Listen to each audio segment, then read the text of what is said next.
Hello and welcome to Study Point. तो दोस्तों आज मॉडर्न हिस्ट्री का सेट नंबर 2 है। 2 लेके आया हूँ जो सभी एग्ज़ामों के लिए महत्वपूर्ण है। BPSC, SSC, railway, group D और और भी बहुत सारे एग्ज़ाम्स जिसमें पूछे जाते हैं मॉडर्न हिस्ट्री से बहुत सारे प्रश्न। तो बहुत ही इम्पोर्टेंट प्रश्न लेके आया हूँ।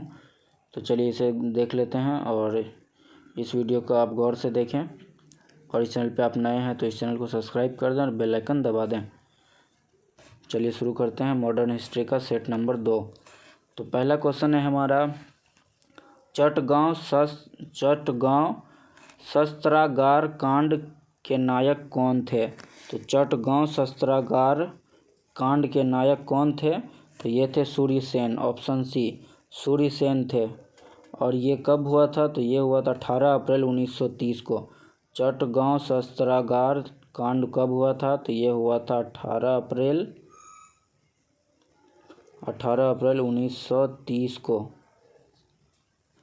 1930 को हुआ था।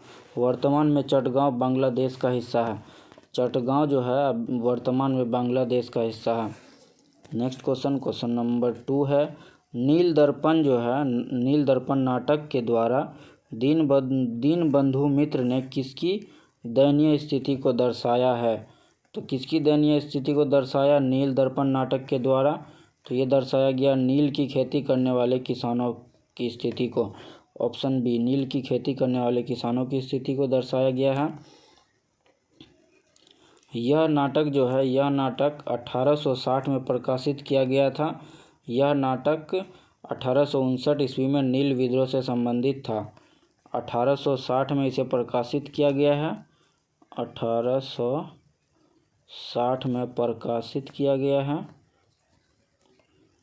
1860 में प्रकाशित किया गया है। और 1859 में जो नील विद्रोह हुआ था उससे संबंधित है। 1859 में जो नील विद्रोह हुआ था उससे संबंधित है ये नाटक। नील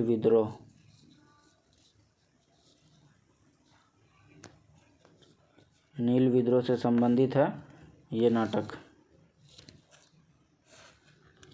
नेक्स्ट क्वेश्चन नंबर 3 है हमारे। क्वेश्चन नंबर 3 है, श्रीरंगपट्टनम में ट्री ऑफ लिबर्टी स्वतंत्रता का पेड़ का पौधारोपण किसने किया था। तो किसने किया था इसका। तो ये क्या था, टीपू सुल्तान ने श्रीरंगपट्टनम में ट्री ऑफ लिबर्टी का पौधारोपण। ये टीपू सुल्तान ने जोकोबिन क्लब की सदस्यता ग्रहण करके श्रीरंगपट्टनम में ट्री ऑफ लिबर्टी का पौधारोपण किया था। किसकी सदस्यता ग्रहण करके किया था। तो ये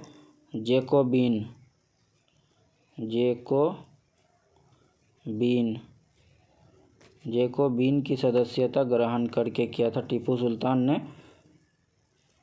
ट्री ऑफ लिबर्टी का पौधारोपण। और जेकोबिन क्लब की स्थापना कब हुई थी। इस क्लब की स्थापना हुई थी Jacobin club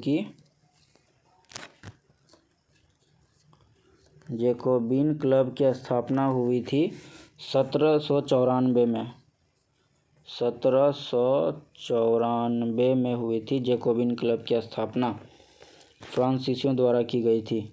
next question number 4 है, भारत की आज़ादी के समय गठित किए गए मध्यस्थ न्यायाधिकरण के मुखिया कौन थे। तो मध्यस्थ न्यायाधिकरण के मुखिया कौन थे भारत की आज़ादी के समय। तो ये थे विलियम पैट्रिक स्पेंस।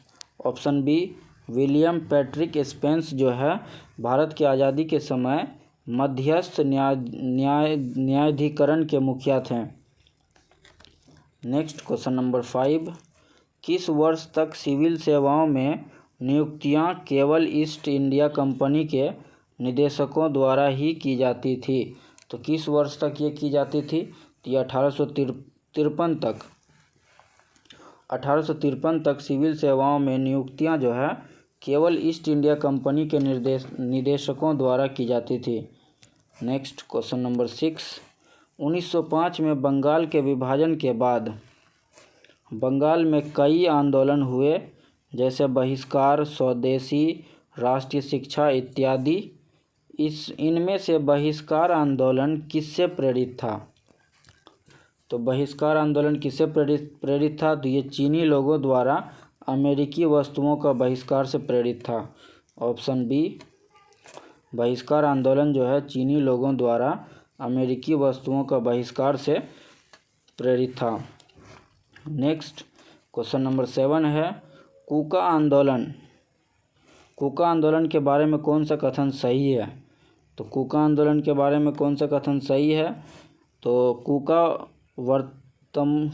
वर्तमान पाकिस्तान के उत्तर पश्चिमी सीमांत क्षेत्र की एक जनजाति है। तो ये कथन गलत है। इस आंदोलन का उदय मुख्य रूप से सिख धर्म के शुद्धिकरण के लिए हुआ। तो ये सही है, ये कथन सही है। जवाहर मल और राम सिंह इस आंदोलन के नेता थे, ये भी कथन सही है। तो उस हिसाब से 2 और 3 नंबर का कथन सही है। तो ऑप्शन बी केवल 2 और 3 सही है। और ये कूका आंदोलन जो है 19वीं शताब्दी में हुआ था। नेक्स्ट क्वेश्चन नंबर 8 है, इनमें से किस व्यक्तियों की विचारधारा समान थी? तो कौन व्यक्ति था जिसका विचारधारा समान था? तो ये था चित्तरंजन दास और मोतीलाल नेहरू। ऑप्शन सी, चित्तरंजन दास और मोतीलाल नेहरू का विचारधारा समान था। और चित्तरंजन दास ने स्वतंत्रता आंदोलन के दौरान स्वराज पार्टी की स्थापना की और मोतीलाल नेहरू जो थे स्वराज पार्टी के सदस्य थे। नेक्स्ट क्वेश्चन नंबर 9, इनमें से किस अधिवेशन में कांग्रेस ने 1916 में मुस्लिम लीग को अलग मतदाताओं के संबंध में छूट दी थी? तो किस अधिवेशन में दी थी ये? तो ये दी थी लखनऊ अधिवेशन में। ऑप्शन बी, लखनऊ अधिवेशन में। लखनऊ अधिवेशन कब हुआ था? दिसंबर 1916 में। दिसंबर 1916 में हुआ था। दिसंबर 1916 में कांग्रेस का लखनऊ अधिवेशन में लखनऊ समझौता पर हस्ताक्षर हुआ और इस समझौते के तहत जो है मुस्लिमों के लिए अलग से निर्वाचक वर्ष की व्यवस्था करने पर सहमति प्रकट की गई थी। नेक्स्ट क्वेश्चन नंबर 10 है, निम्नलिखित में से किसकी असफलता के बाद स्वराज पार्टी का निर्माण किया गया? तो किसकी असफलता के बाद किया गया था? तो ये किया गया था असहयोग आंदोलन की असफलता के बाद स्वराज पार्टी का स्थापना किया गया था। तो स्वराज पार्टी का स्थापना जो है कब हुआ था? तो स्वराज पार्टी का स्थापना हुआ था जनवरी 1923 में। जनवरी 1923 में हुआ था स्वराज पार्टी का स्थापना। और चित्तरंजन दास और मोतीलाल नेहरू जो थे इस पार्टी के मुख्य नेता थे। CR दास और मोतीलाल नेहरू स्वराज पार्टी के मुख्य नेता थे। नेक्स्ट क्वेश्चन नंबर 11 है। क्वेश्चन नंबर 11 है हमारा, ब्रिटिश सरकार का पहला वित्त मंत्री किसे माना जाता है? उन्होंने द इकोनॉमिस्ट पत्रिका और स्टैंडर्ड चार्टर्ड बैंक की स्थापना की। तो किसे माना जाता है वित्त मंत्री जिसने द इकोनॉमिस्ट पत्रिका और चार्टर्ड बैंक की स्थापना की थी? तो ये माना जाता है जेम्स विल्सन को। ऑप्शन ए, जेम्स विल्सन को। तो इन्होंने 1843 ईस्वी में द इकोनॉमिस्ट पत्रिका की शुरुआत कब की थी? तो इन्होंने किया था 1843 में और शुरू की, और 1853 में चार्टर्ड बैंक की स्थापना की थी। चार्टर्ड बैंक की स्थापना 1853 में की थी। 1853। द इकोनॉमिस्ट पत्रिका 1843 में शुरू करने के 10 साल के बाद 1853 में चार्टर्ड बैंक की स्थापना की थी जेम्स विल्सन ने। नेक्स्ट क्वेश्चन नंबर 12 है, इनमें से सिख प्रवासी समूह का पहला सदस्य किसे माना जाता है? तो किसे माना जाता है सिख प्रवासी समूह का पहला सदस्य? ये माना जाता है महाराजा दिलीप सिंह को। ऑप्शन ए, महाराजा दिलीप सिंह को। नेक्स्ट क्वेश्चन तो हमारा है क्वेश्चन नंबर 13, निम्नलिखित में से किसने 1792 ईस्वी में किसने 1792 ईस्वी में गीत गोविंद का अनुवाद किया था? तो 1792 में किसने किया था गीत गोविंद का अनुवाद? ये किया था सर विलियम जोन्स ने गीत गोविंद का 12वीं शताब्दी में जयदेव द्वारा रचित एवं संस्कृत ग्रंथ थे। गीत गोविंद जो है ये 12वीं शताब्दी में जयदेव द्वारा रचित एक संस्कृत ग्रंथ था। इसकी रचना किसने की थी? जयदेव द्वारा रचित एक संस्कृत ग्रंथ थे। और 1792 में विलियम जोन्स ने गीत गोविंद का अंग्रेजी में अनुवाद किया था विलियम जोन्स ने। नेक्स्ट क्वेश्चन नंबर 14 है हमारा, निम्नलिखित में से किसे भारतीय राष्ट्रीय कांग्रेस का अध्यक्ष 3 बार चुना गया? तो किसे चुना गया था भारतीय राष्ट्रीय कांग्रेस का अध्यक्ष 3 बार? दादा भाई नौरोजी को। ऑप्शन डी, दादा भाई नौरोजी को भारतीय राष्ट्रीय कांग्रेस का अध्यक्ष 3 बार चुना गया था। तो दादा भाई नौरोजी जो पहली बार 1886 ईस्वी में कलकत्ता अधिवेशन में पहली बार कांग्रेस के अध्यक्ष बने। तो कब बने थे? 1886 में कलकत्ता अधिवेशन में पहली बार कांग्रेस के अध्यक्ष बने थे। ये पहली बार बने थे। और दूसरी बार कब बने थे? तो ये बने थे 1893 में दूसरी बार बने थे। और 1906 में तीसरी बार बने थे कांग्रेस के अध्यक्ष। नेक्स्ट क्वेश्चन नंबर 15 है हमारा, 1996 में संयुक्त राष्ट्र की 50वीं वर्षगांठ के अवसर पर यूनेस्को ने किस भारतीय के नाम पर सहिष्णुता व अहिंसा को बढ़ावा देने के लिए पुरस्कार गठित किया? तो किस भारतीय के नाम पर किया ये सब? तो ये किया गया है मदनजीत सिंह। ऑप्शन डी, मदनजीत सिंह के नाम पर। तो नेक्स्ट क्वेश्चन नंबर 16 है हमारा, स्वतंत्र बंगाल की राजधानी कौन सी थी? तो स्वतंत्र बंगाल की राजधानी मुर्शिदाबाद। ऑप्शन बी थी। 1704 ईस्वी में बंगाल के दीवान जो था मुर्शीद कुली खान ने राजधानी को ढाका से मुर्शिदाबाद स्थानांतरित किया था। कब किया था? 1704 में।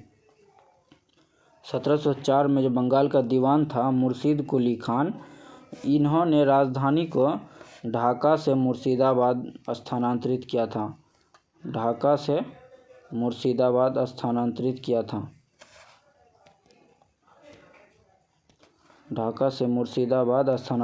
था। नेक्स्ट क्वेश्चन नंबर 17 है, भूदान योजना की शुरुआत किसने की थी? तो भूदान योजना की शुरुआत विनोबा भावे ने की थी। आचार्य विनोबा भावे ने की थी।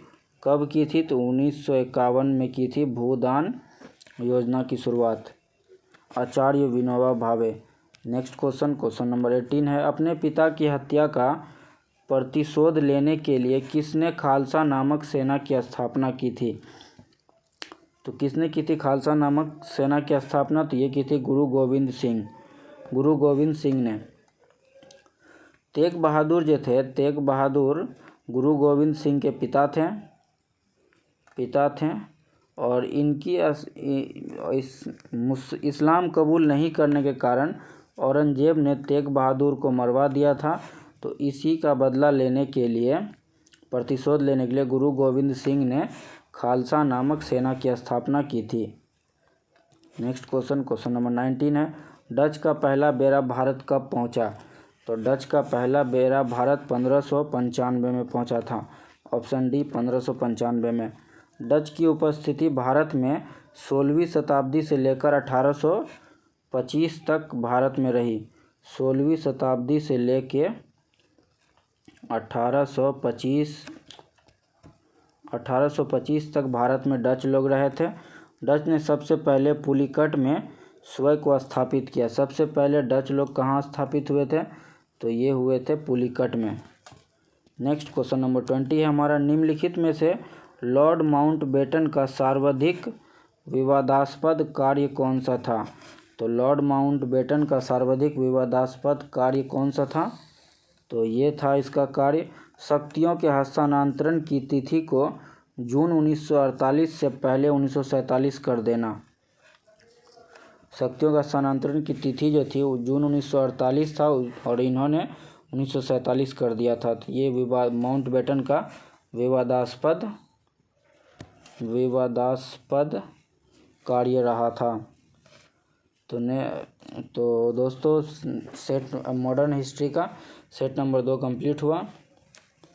तो इस वीडियो को आप लाइक करें, अपने दोस्तों में शेयर करें और इस चैनल पे आप नए हैं तो इसे सब्सक्राइब कर दें और बेल आइकन दबा दें ताकि हमारे अपलोड किए गए वीडियो का नोटिफिकेशन आपको मिलता रहे। और इस चैनल पे जो इस वीडियो का PDF आपको हमारे टेलीग्राम चैनल पे मिल जाएगा और टेलीग्राम चैनल का लिंक डिस्क्रिप्शन बॉक्स में दे दिया गया है। तो आप लिंक पे जाएं, हमारा चैनल ज्वाइन करें। Thank you.